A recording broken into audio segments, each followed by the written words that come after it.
মাসিকের 20তম দিন থেকে মাসিক হওয়ার আগ পর্যন্ত এই 7টি কাজ করুন।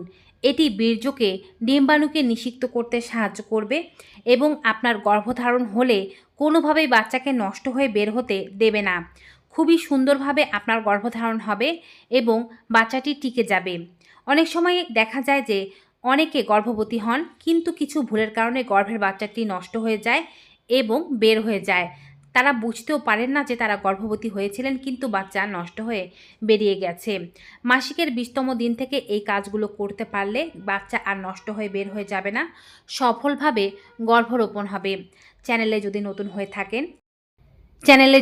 হয়ে থাকেন চ্যানেলটি অবশ্যই সাবস্ক্রাইব করবেন। ফেসবুক পেজ থেকে আমাদের এই ভিডিওটি দেখে থাকলে পেজটি ফলো করতে ভুলবেন না। চলুন শুরু করা যাক। আপনার নিয়মিত মাসিক কি না আগে সেটি খেয়াল করুন। যদি নিয়মিত মাসিক না হয়, দয়া করে ডক্টরের পরামর্শ নিয়ে মাসিককে নিয়মিত করে নিতে হবে।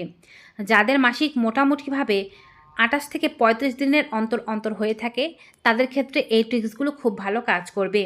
মাসিক যেদিন হবে সেদিনকে প্রথম দিন ধরার পরে মাসিক হওয়ার 11তম দিন থেকে 20তম দিন পর্যন্ত একদিন বাদে একদিন হাজব্যান্ডের সাথে মিলন করতে হবে। ধরুন কোনো মাসের 1 তারিখে আপনার মাসিক হয়েছে, সেটি মাসিকের প্রথম দিন। সেই মাসের 11 তারিখ থেকে 20 তারিখ পর্যন্ত আপনাকে হাজব্যান্ডের সাথে মিলিত হতে হবে। প্রতিদিনও মিলিত হতে পারেন, একদিন বাদে একদিনও মিলিত হতে পারেন। এটি তো জেনুইন কাজ। গর্ভধারণের জন্য এতটুকু তো আপনাকে করতেই হবে। কিন্তু এরপরে যখনই আপনার 20 দিন পার হয়ে যাবে, আপনার 7টি কাজের স্টাডি শুরু করে দিতে হবে। 7টি কাজ আপনাকে অবশ্যই মেনে চলতে হবে। প্রথমত, 20 দিন পার হয়ে গেলে 21তম দিন থেকে পরবর্তী মাসিক যতদিন পর্যন্ত না আসছে, ততদিন পর্যন্ত আর হাজব্যান্ডের সাথে থাকার দরকার নেই।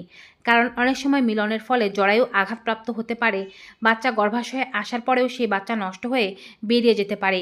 তাই মাসিকের 11তম দিন থেকে 20তম দিন পর্যন্ত মিলন করার পরে 21তম দিন থেকে পরবর্তী মাসিক আসার আগ পর্যন্ত আর মিলন করবেন না।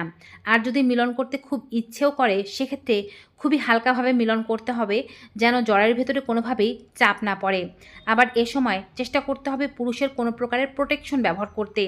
কারণ পুরুষের বীর্য যদি নারীর জরায়ুর ভেতরে পড়ে, জরায়ুর মুখ অনেকটাই পাতলা হয়ে যায়। সেক্ষেত্রে যে বাচ্চাটি জরায়ুতে স্থাপিত হবে, সেটি স্থাপিত হওয়ার আগেই বেরিয়ে যেতে পারে।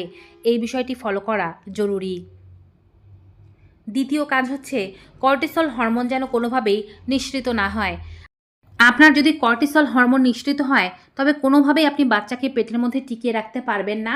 সে বাচ্চাটি নষ্ট হয়ে বেরিয়ে যেতে পারে। কর্টিসল হরমোন যেন নিঃসৃত না হয়, এজন্য আপনাকে স্ট্রেস ফ্রি থাকতে হবে, হাসি খুশি থাকার চেষ্টা করতে হবে এবং রাতের ঘুমটা যেন ভালো হয় সেদিকে নিশ্চিত হতে হবে। রাতে যদি আপনি 8 ঘন্টা ভালোভাবে নাও ঘুমাতে পারেন, তবে ঘুমটা দিনের বেলা পূরণ করবেন, যেন অক্সিটোসিন হরমোন রিলিজ হয়, বডি রিল্যাক্স থাকে এবং গর্ভধারণের জন্য উপযুক্ত এনভায়রনমেন্ট তৈরি হতে পারে আপনার বডির মধ্যে। তৃতীয় যে কাজটি আপনাকে করতে হবে, গর্ভধারণে বাধা সৃষ্টি করতে পারে এমন খাবারগুলোকে পরিহার করতে হবে। এর জন্য আপনি চা, কফি, ক্যাফেন, অ্যালকোহল, যদি ধূম্রপানের অভ্যাস থেকে থাকে, এগুলোকে একেবারে লাইফ থেকে বাদ দিয়ে দিন এই 10 দিনের জন্য। যদি আপনি পুরোপুরিভাবে বাদ দিতে পারেন, তবে সবচেয়ে ভালো হয়। অন্ততপক্ষে মাসিকের 20 থেকে 30তম দিন পর্যন্ত গর্ভধারণ করতে চাইলে এগুলো একেবারেই স্পর্শ করা যাবে না। চতুর্থ যে কাজটি করতে হবে সেটি হচ্ছে, এ সময় আপনার চুল ধৌত থেকে নিজেকে বিরত রাখুন। মাসিকের 20তম দিন থেকে 25তম দিন পর্যন্ত চুল যদি আপনি ধৌতও করেন, খুব অল্প সময়ের মধ্যে চুল ধুয়ে ফেলবেন। বেশি সময় পর্যন্ত মাথা ঠান্ডা রাখা যাবে না। মাথার পেছনে পিটুইটারি গ্ল্যান্ড নামে একটি গ্ল্যান্ড থাকে, যেখান থেকে প্রেগনেন্সির জন্য উপযুক্ত হরমোন নিঃসৃত হয়। আপনি যদি মাথা বারবার ভেজান বা চুল যদি আপনার ভেজা থাকে, সেক্ষেত্রে এই হরমোন নিঃসৃত হতে বাধাপ্রাপ্ত হতে পারে। এজন্যই মাসিকের 20 থেকে 25তম দিনের মধ্যে যদি মাথা ধৌত করেন, দ্রুত ধৌত করে ফেলতে হবে, চুল তাড়াতাড়ি শুকিয়ে ফেলতে হবে। আর চেষ্টা করবেন 25 দিনের পর থেকে মাথা চুলে আর শ্যাম্পু ইউজ না করতে, মাথা না ধুতে। পরবর্তী পিরিয়ড হলে যদি দেখেন আপনি গর্ভবতী হতে পারেননি, সেক্ষেত্রে আপনি মাথা ধুতে পারেন, কিন্তু চেষ্টা করবেন আপনি এই 25 থেকে 30 নম্বর দিন পর্যন্ত মাথার চুল ধৌত না করতে। তবে চাইলে স্নান করতে পারেন, শরীর ধুতে পারেন, তাতে কোনো সমস্যা নেই। পঞ্চম কাজ হচ্ছে, শরীরকে একটু উষ্ণ রাখার চেষ্টা করতে হবে। এই জন্য একটু গরম খাবার খাবেন। গর্ভধারণের জন্য শরীরে উষ্ণ এনভায়রনমেন্ট খুব বেশি জরুরি। এই জন্য গরম দুধ বা এই ধরনের কোনো গরম খাবার, গরম জল, এগুলো খেতে পারলে আপনার শরীরের জন্য ভালো কাজ করবে এবং এটি গর্ভধারণে সাহায্য করবে। এছাড়াও চেষ্টা করতে হবে যে কোনো ধরনের বাড়তি ওষুধ না খেতে। ষষ্ঠ কাজ হিসেবে এই বিষয়টির দিকে বিশেষভাবে খেয়াল রাখুন। যে কোনো ধরনের বাড়তি ওষুধ হতে পারে, সেটি গ্যাসের ওষুধ, প্যারাসিটামল, নাপা, যে কোনো কিছুই আপনি এ সময় সেবন করা থেকে নিজেকে যতটা সম্ভব বিরত থাকার বা রাখার চেষ্টা করুন। যদি এমন কোনো ওষুধ হয় যেটি আপনাকে খেতেই হবে, সেটি ডক্টরের পরামর্শ নিয়ে খেতে হবে।